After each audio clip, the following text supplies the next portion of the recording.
Hello guys, in this video I'll show you how to download Clip Studio Paint brushes on PC or iPad. First, go to the Window menu and select Subtool to display the Subtool palette.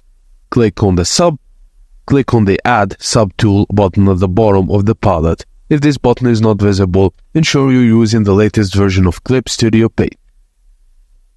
In the dialog that appears, choose the brush tool material you want to import. If you can't see it, navigate to downloaded material on the left side.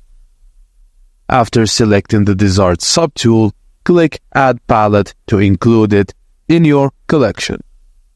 For iPad, just use the tool icon and the edit bar. Select the subtool group and then tap Add Subtool. If you don't find the material, tap on the material search tag icon and select Downloaded Material, then press OK. And that's it guys, as simple as that. Thank you for watching, and please don't forget to like and subscribe for more.